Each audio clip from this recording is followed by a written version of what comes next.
Fala galera, bom dia, boa tarde, boa noite, sejam muito bem-vindos a mais um episódio do Da Festa à Palestra, nosso podcast da 59 mil. E como nem só de festa vive o 59, hoje trazemos mais uma edição do As Quartas Militamos, a nossa pauta semanal sobre diversidade e representatividade.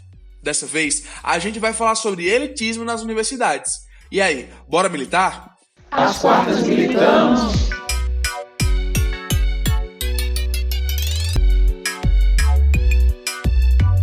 Bom dia, boa tarde, boa noite, militantes. Sejam todos bem-vindos ao segundo episódio do As Quartas Militamos, projeto da 59 mil, empresa júnior de publicidade e propaganda da UFRN. Eu sou Camila Rodrigues, estudante de publicidade e propaganda, residente universitária da UFRN e 59. Estou aqui hoje para mediar esse momento de muita troca e conhecimento sobre elitismo na universidade e como isso se revela na vivência acadêmica. Para falar sobre esse assunto, temos a honra de receber o professor doutorando Benhur Bernardo, jornalista, mestre em estudos da mídia e professor substituto no Departamento de Comunicação da UFRN. É muito bom ter você aqui com a gente, professor. Oi, Camila, é muito bom para mim também. Eu que me sinto honrado, na verdade, de receber esse convite de vocês. Show! E daí, para começar, de fato, nossa conversa, eu queria saber de você. Você acha que realmente existe elitismo na universidade? Faz sentido abordarmos esse tema aqui? Faz total sentido abordar esse tema, porque, assim, quando a gente pensa a universidade, a gente tem que pensar a universidade também como espaço de poder. Então, a partir do momento que a gente está falando de um espaço de poder, a gente está falando de um espaço que ele afeta diretamente a nossa vida, né, enquanto indivíduos, enquanto pessoas, e ele é um espaço que organiza a vida como um todo, a vida de todas as pessoas, né, de uma só vez. Quando a gente fala, por exemplo, de um espaço de poder, geralmente a gente pensa em espaços políticos, né, políticos representativos, como Câmara de Deputados, de senadores, né, de vereadores, os próprios cargos executivos, né, as cadeiras de prefeito, de governador, de presidente, e a gente entende que esses espaços, eles são espaços de poder porque tudo que está sendo decidido ali nos afeta de forma direta, né, enquanto indivíduos, mas também organiza a nossa vida. No caso da universidade, ela nos afeta de forma direta. Vocês conseguem ter noção de como que isso afeta a vida da gente diretamente, porque vocês são estudantes. Eu também sou estudante, também faço parte como doutorando no momento, mas também faço parte como professor. Então, assim, a gente está falando de espaço que nos afeta enquanto indivíduos, enquanto pessoas em formação, mas a gente também está falando de um espaço que organiza a vida, porque se a gente pensa a fonte de conhecimento, a fonte de saber mais relevante que a gente tem na sociedade global hoje é a ciência. Quem que produz ciência com excelência? Quem produz ciência com excelência é a universidade. Então, se a gente tem a ciência como a principal fonte de conhecimento, de saber de todo o planeta, então a gente está falando de um espaço que realmente organiza os saberes, né? Que realmente organiza a vida das pessoas. E aí que chega a questão do elitismo. Quem são essas pessoas que estão nesses espaços de poder? Quem são essas pessoas que estão ali fazendo a organização, né, desse conhecimento? Uma vez na nossa história, enquanto humanidade, quem fazia essa organização eram os mitos, né? Felizmente, acredito eu, os mitos estão todos caindo, mas e a ciência se sobressaindo, mas é preciso que a gente se pergunte quem são essas pessoas que organizam a ciência e como que elas fazem isso, né? E a partir dessa pergunta que a gente vai pensar em elitismo, porque tem gente que tem acesso a esses espaços de poder, como a universidade, e tem gente que não. Aí a gente pergunta, por que tem gente que não tem acesso? Total, professor. E daí, entendendo um pouco do que você acha sobre esse tema, eu queria saber de você sobre o seu histórico com relação a isso. Se você já percebia isso na sua época de estudante e como sente que esse seu passado influencia na pessoa e no professor que você é hoje.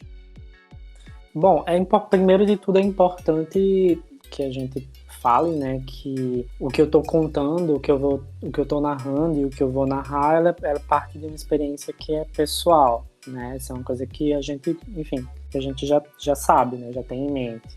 Então, o que eu conto, né, é muito de uma experiência sensível minha, né? Então pode ser que tenha gente que perceba as coisas de maneira diferente. Mas sim, acho que desde antes, né, de entrar na universidade, acho que não só eu, mas vocês também, qualquer pessoa como estudante antes de entrar na universidade, já sente que esse é um espaço que é distante. Eu vim da periferia, eu sou de Maceió, eu cresci, né, a minha adolescência, eu cresci numa cidade que era a mais violenta do país, e era uma das 5 mais violentas do mundo na época, né? Então, quando você cresce ouvindo isso, muda muito a sua cabeça. E então, para mim, a universidade ela já é um espaço distante, ela já era um espaço que não era para mim. Então, já começa daí.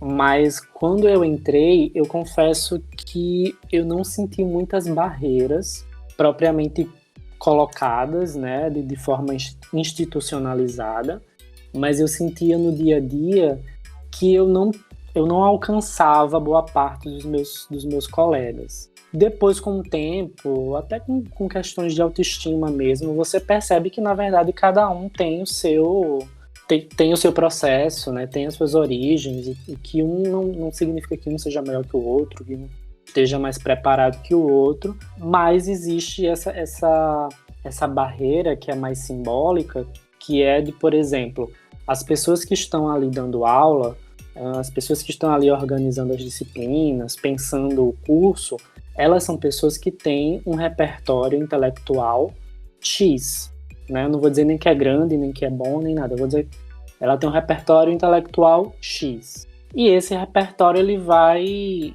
se manifestando a partir das falas, a partir do comportamento, né? E eu percebia que alguns dos meus colegas conseguiam acessar esse repertório, ou pelo menos demonstravam, né? Porque também tem isso, né? Uma coisa muito de aparência. Quando a gente fala de elitismo, a gente fala de aparência.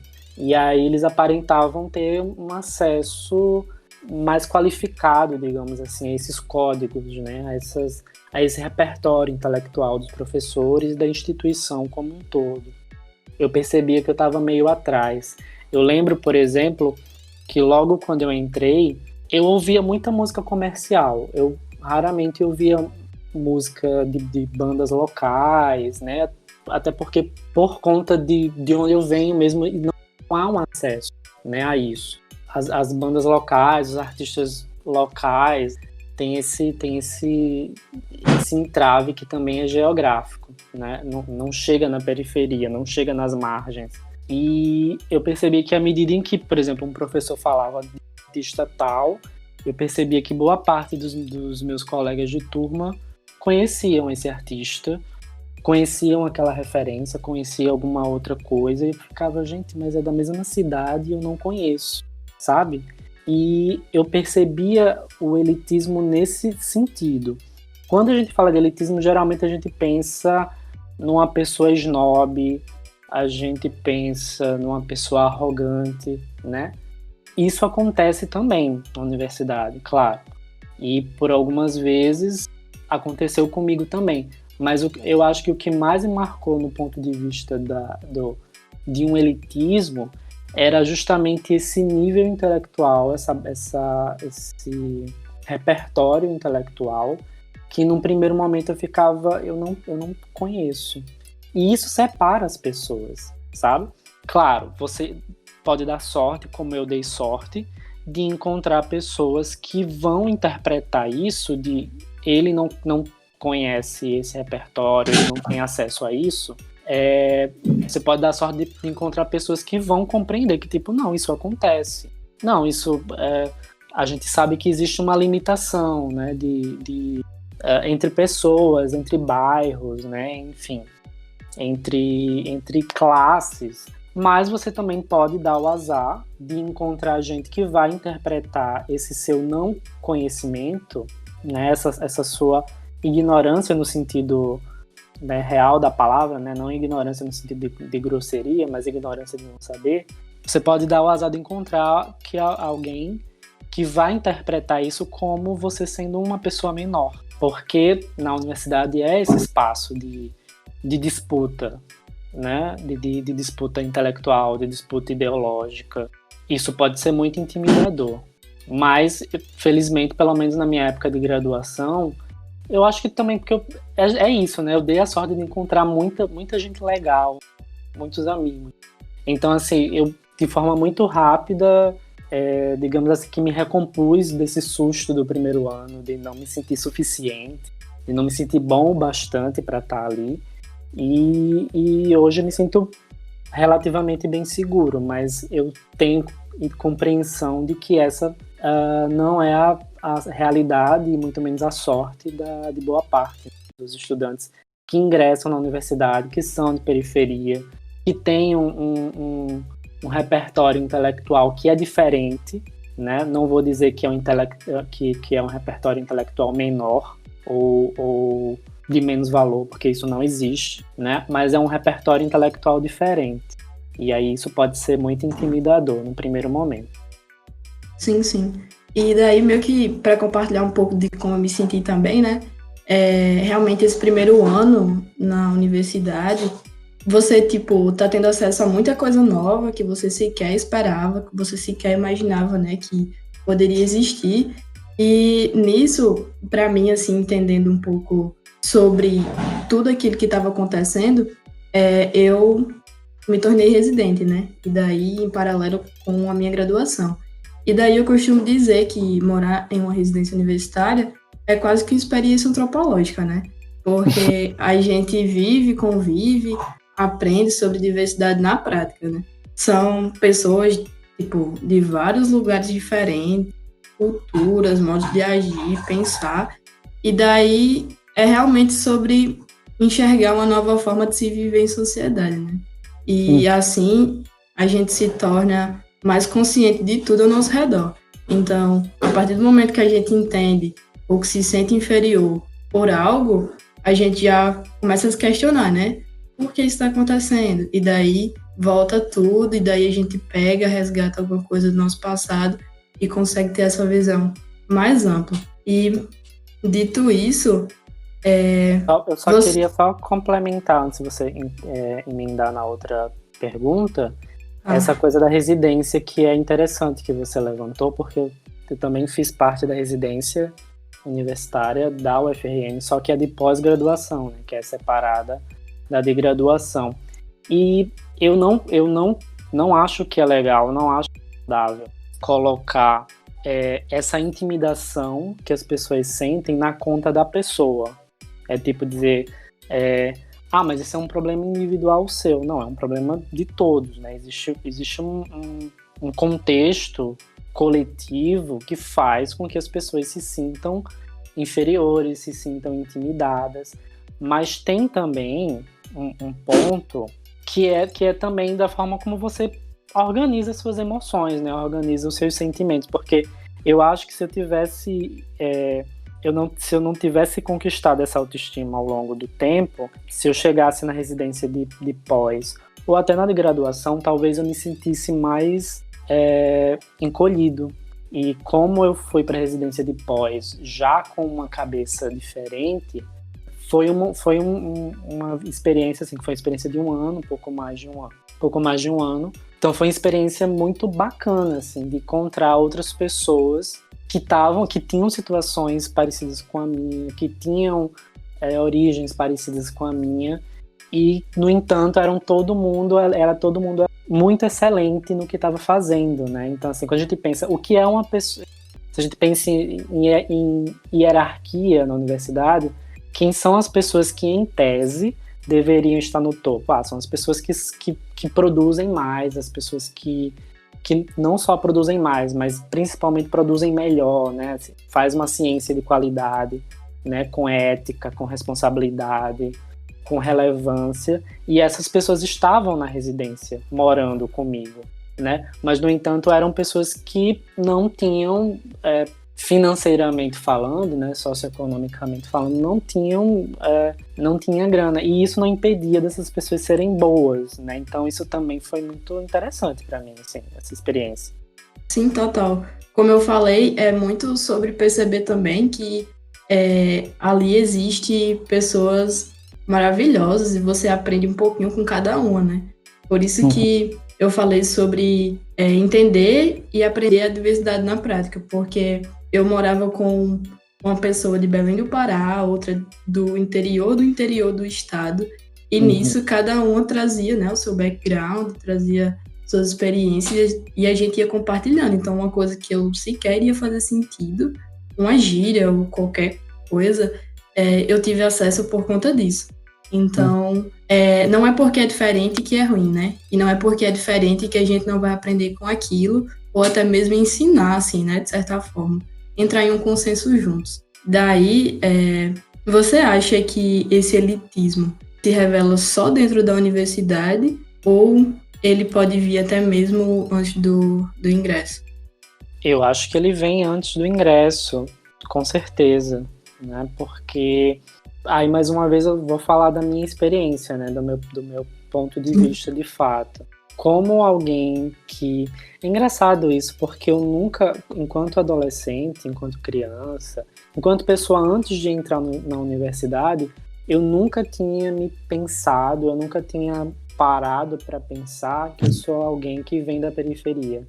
Isso é muito estranho, isso é muito louco também, porque é aquela coisa, né, de como se constrói os lugares de fala, né, que é um conceito muito importante, muito discutido hoje em dia, né? Que é quando a gente percebe que a gente e vem de lugares que não são consenso, que não é maioria, ou que justamente tem essa ideia, né? De quando uma pessoa negra, quando que ela se percebe negra, né? Porque ninguém nasce negro, e aí já nasce consciente de que o tom de pele é diferente e que essa diferença causa uma questão que é cultural, social, política, econômica, etc. Ninguém nasce com essa consciência. É o que a gente fala, né? Ninguém nasce desconstruído. Só que aí, em algum momento da sua vida, da vida dessa pessoa preta, ela vai perceber que algumas coisas estranhas estão acontecendo com ela por causa da cor da pele dela. E aí, quando ela vai tomar essa ciência, ela passa... É um processo aí de subjetivação que é violento, né? Muito cruel. Eu não passei por esse processo, um processo parecido com esse, mas esse processo de me reconhecer enquanto pessoa da periferia, ele só aconteceu quando eu comecei a me preparar para o vestibular, porque tem isso, né? Embora eu pareça muito jovem, eu sou da época que não se fazia a seleção pelo Enem. Sou da época que era vestibular mesmo, né? Que tinha em Maceió, na UFAL, né? Na Federal de Alagoas, era o processo seletivo seriado, ou seja, o PSS, né? Esse PSS acho que acontecia do mesmo jeito em todas as universidades, que é uma prova por ano do ensino médio, que é como o Enem também, né, mais ou menos. E quando eu me preparei para o Enem, ou para o vestibular, eu já percebi ali que aquele era um espaço que ele poderia salvar a minha vida. Tem essa coisa, né, essa aura de salvadora da universidade, que salva mesmo, né? Estou aqui para comprovar, estamos aqui, na verdade, para comprovar, mas essa aura de salvação, ela é muito intimidadora, e ela vai pegar justamente ali em questões de autoestima que você nem sabia que você tinha. Então, por exemplo, quando eu ia fazer as provas nas escolas, né, que geralmente eu acabava indo para escolas que eu nunca tinha sonhado em entrar, que assim, aqui em Natal em todo lugar tem isso, né, que são as escolas de elite, que são Sim. as escolas que os filhos das famílias mais ricas da cidade estudam lá. O fato de eu ir para essas escolas e chegar numa sala toda bonita, organizada, climatizada, né? E todas as outras pessoas que estavam ao meu redor, elas não se pareciam comigo, né? Eram pessoas, assim, de outro planeta, praticamente. Né? Então já começa daí, você sente que... Nossa, foi bem aterrorizante, assim, fazer esse processo. E eu fiz 2 vezes. Eu fiz a primeira e não passei. Chorei pra caramba. Aí eu fiz a segunda, mas aí também eu fiz cursinho. E aí foi quando eu finalmente passei. Mas foi um momento, assim, muito aterrorizante pra mim, porque era de perceber que as pessoas que estavam ali disputando comigo essa vaga eram pessoas... Tá, hoje eu posso ver que era um pouco também de preconceito meu, posso, mas eram outros jovens, né, que não pareciam muito, para eles não parecia que tanto faz como tanto fez, sabe? E isso intimida, porque tinha muito esse discurso, eu ouvia muito quando eu era adolescente, que era tipo, se não passar na UFAL, tudo bem, né, o meu pai pode pagar o curso tal, né? E isso também era muito intimidador, porque se essa pessoa não tá nem aí, significa que ela tá muito mais relaxada, fora que ela teve acesso aos melhores professores do estado, ela teve acesso às melhores condições de estudo. Então, da minha experiência, antes de eu entrar na universidade, eu acho que eu senti esse elitismo aí, mas não era um elitismo intelectual ou intelectualizado, era necessariamente um elitismo econômico, um elitismo até racial e um elitismo geográfico, digamos assim, porque essa coisa de você se deslocar do seu bairro para uma escola completamente diferente, né? E todo ano a gente vê postagens de adolescentes, né? Que são classe média alta, que fazem postagens no Twitter, Facebook, enfim, falando o quão que é injusto que eles vão fazer a prova numa escola da periferia, que a escola da periferia, a cadeira tá quebrada, não tem ar-condicionado, né? Todo ano a gente ouve e a gente lê esses comentários. Só que quando você tá dentro desse processo, como esse adolescente da periferia, é cruel, assim. E aí, pra mim, eu senti o elitismo nesse ponto antes. Mas ele não era necessariamente intelectual. Entendi. Níveis e níveis, né, de elitismo. Sim. E você acredita que já existe privilégio só em se estar dentro da universidade? Essa é uma pergunta importante.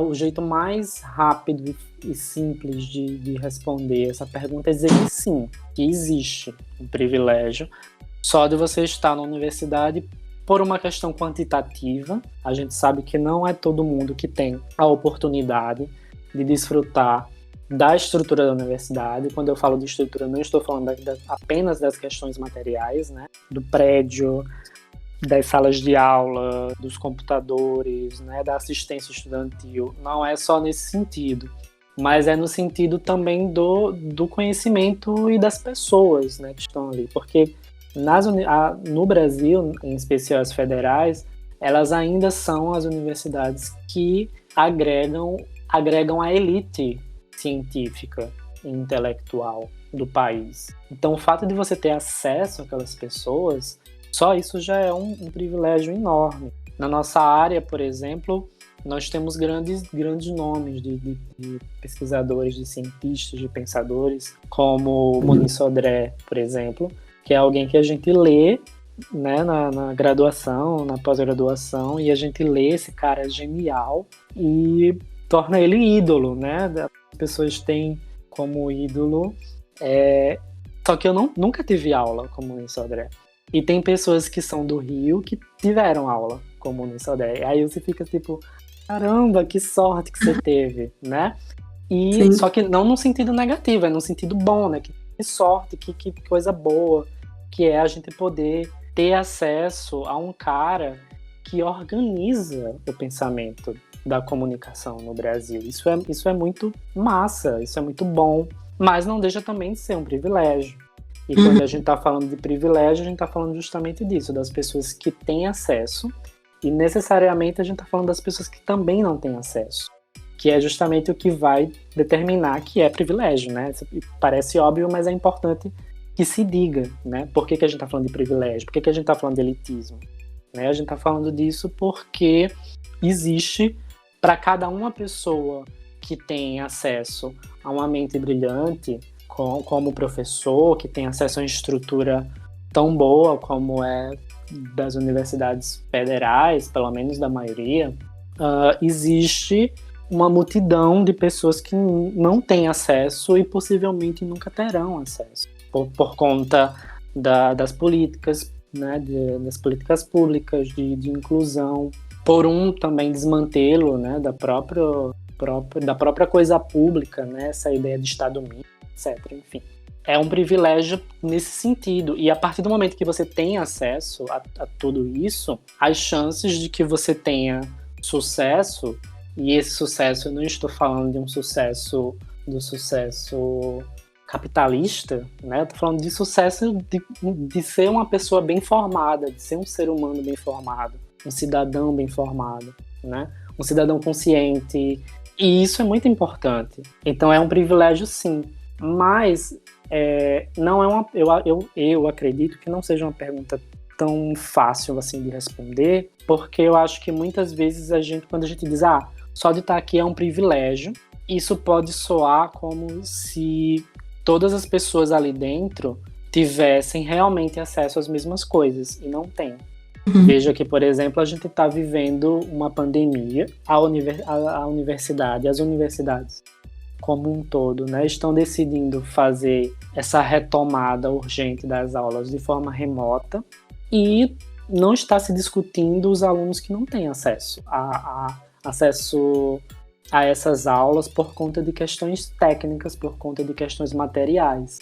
Então a gente diz, todos os estudantes só de estarem aqui são privilegiados.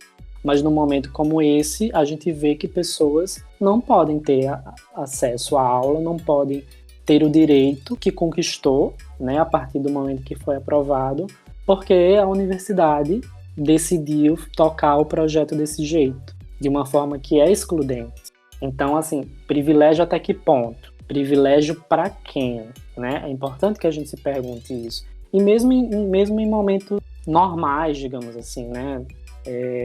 Estabilizados entre aspas, né? Porque estável a gente nunca está, socialmente falando, mas estável entre aspas, que mesmo nesses momentos não é igual, não é horizontalizado, porque tem gente que vai chegar na universidade, de casa para a universidade em 15 minutos, talvez andando, talvez vindo de bicicleta, talvez o pai ou a mãe vindo deixar de carro, né? E tem gente que vai pegar 2, 3 ônibus para chegar na universidade. E vai pegar 2, 3 ônibus para sair da universidade e chegar em casa mais de meia-noite. Então, também temos que repensar a ideia de privilégio, né, dentro da universidade. É importante também.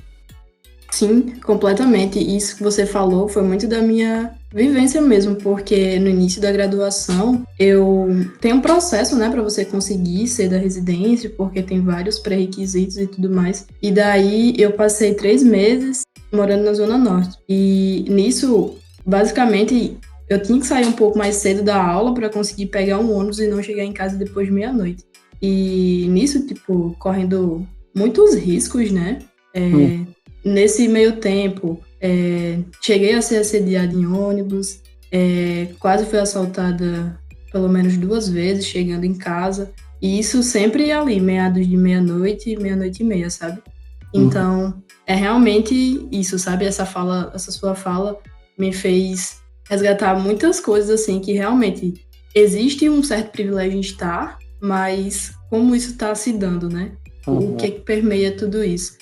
E daí, nós, enquanto pessoas que não tivemos acesso vários privilégios durante a vida, a gente percebe que se não fosse certas oportunidades e suportes, né, como é o caso das residências, por exemplo, e várias outras oportunidades mesmo, assim, no dia a dia, sequer a gente conseguiria estar na universidade, né? Porque, como você falou, tem pessoas que não conseguem ter acesso ou não têm um background familiar que possa favorecer ela, né, a cursar, por exemplo, esse período suplementar. Então, é muito amplo e a gente realmente tem que parar e perceber um pouco tudo que está acontecendo e discutir também, né? Trazer essa pauta à tona. E nisso, já dentro da universidade, quando a gente fala em oportunidades na vivência acadêmica, como esse elitismo se mostra? Bom, como eu falei, né, a universidade é um espaço de poder. O poder é exercido por pessoas, é exercido por indivíduos.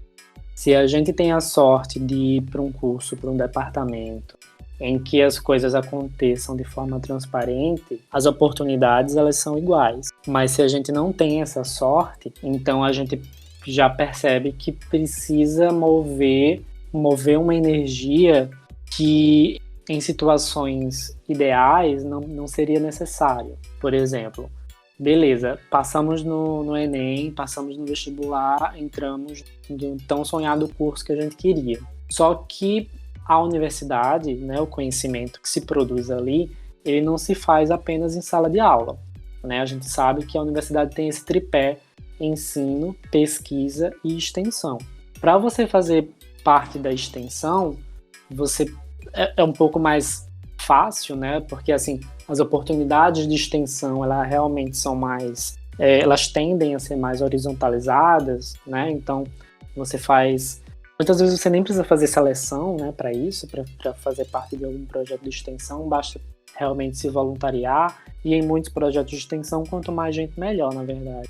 Mas no caso, mas existem sim grupos de extensão que seriam interessantes para a gente participar, porque dentro da nossa área de conhecimento a gente se interessa por determinadas práticas que esse projeto de extensão privilegia, mas por alguma razão ou outra a gente não consegue ter acesso ao grupo, a gente não consegue fazer parte do grupo.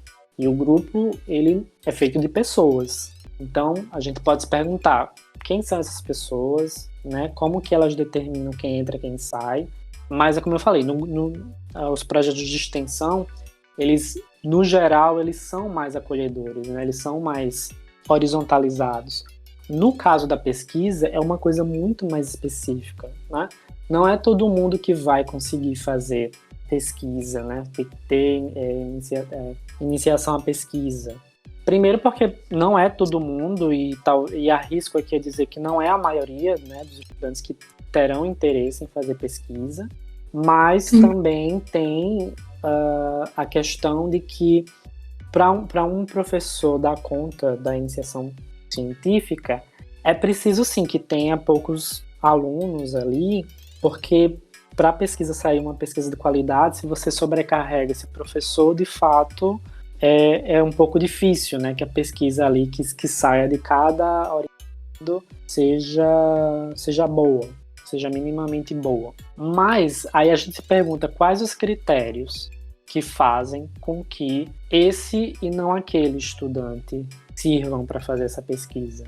Muitas vezes tem projetos de pesquisa que o projeto em si ele já é excludente. Digamos que seja alguma coisa que pesquise games, e aí para essa pessoa poder interagir com esses games, ela precisa ter um bom computador, ela precisa ter uma boa internet, né? Ela precisa ter tempo de ter acesso a esses games, aos jogos. Então, ela não vai pensar em estágio, ou até mesmo um trabalho, né, para manter renda. Ela não ter a preocupação de, por acaso, levar o notebook com ela em qualquer lugar que ela vá para poder jogar, para poder pesquisar, etc. Isso eu estou falando ainda, embora já seja excludente por aí, acho que você está notando de onde está vindo a exclusão, mas isso por si só já é excludente, mas isso ainda são as condições ideais. Assim, ideais, não é ideais a palavra certa, mas isso por si só já são condições compreensíveis, digamos assim, né? Porque o game, se a pesquisa é sobre game, se a pesquisa é sobre uma série de uma plataforma de streaming, você não consegue pagar o streaming, né? Enfim, são questões técnicas, certo? Mas tem questões que vão além da técnica, né? Além do material, que é o fato de o professor talvez olhar para você e pensar, eu acho que essa pessoa acho que esse aluno não tem condições, não tem um background, né? Não tem um repertório intelectual que sirva. Mas esse professor possivelmente nem conhece esse aluno, né? Ele não sabe da vivência desse aluno, enfim. E, bom, somos todos seres socializados, né? Significa que em um nível ou outro a gente vai ter preconceitos. E a gente vai manifestar esses preconceitos. E, bom, aí, fora essas relações, né, de pesquisa, extensão e tudo mais, tem a própria relação com os alunos, com os outros estudantes, com os colegas de sala, a própria relação desses estudantes e colegas de sala com os funcionários, que a gente está falando muito aqui da experiência enquanto estudante, mas e a relação desse estudante com o funcionário? Será que a gente também não conta como uma relação elitista, né, quando a gente passa por um funcionário da limpeza e a gente nem enxerga, né, essa pessoa ali? Então, e é um universo, né? Universidade é um universo. Assim, existe um universo, existem várias formas de exclusão, de elitismo, de arrogância que podem acontecer naquele ambiente. Sim. E daí, só fala, tipo, traz muita coisa mesmo pra gente refletir. E, assim, já nos encaminhando pro final, eu queria verdadeiramente, assim, agradecer demais pelo seu tempo e disponibilidade. Tenho certeza que suas falas foram importantíssimas para os nossos ouvintes, assim como foi para mim, de verdade. Eu estou refletindo muitas coisas aqui. E, para encerrar, queria saber se você quer dar alguma indicação ou sugestão de conteúdo e deixar uma mensagem final para a galera.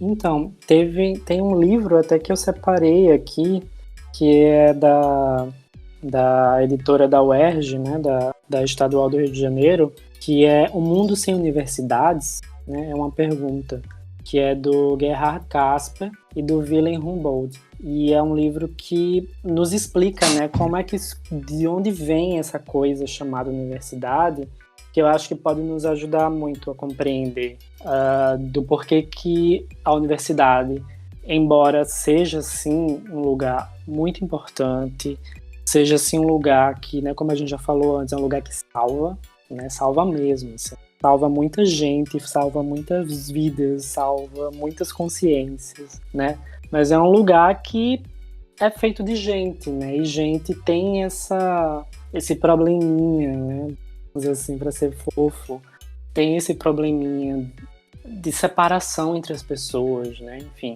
Então, eu indicaria esse, mas tem um que você me perguntou agora que veio na cabeça, assim, talvez seja uma indicação mais interessante, tão interessante, na verdade, quanto o livro Como Fazer uma Tese, do Humberto Eco. E aí é um livro que serve para quem vai começar a fazer o trabalho de conclusão de curso, a monografia, a dissertação de mestrado e a tese de doutorado, porque é um texto que é muito gostoso de ler. Humberto Eco enfim, maravilhoso, né?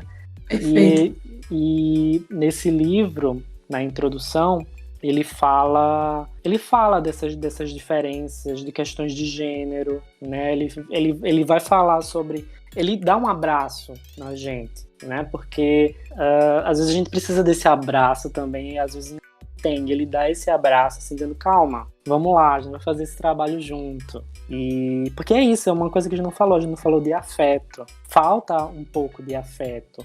E eu acho que, na verdade, a partir da minha geração, mas muito mais a geração de vocês, tem muito afeto. Quando eu estou dando aula, eu vejo o quão afetuoso vocês são uns com os outros. E isso é muito massa de ver. E existe elitismo na universidade? Existe, mas eu acho que vocês conseguem superar isso muito, muito bem. Muito, muito bem. Daí, acredito que essa já foi a sua mensagem final, né? Mas se quiser falar mais alguma coisa...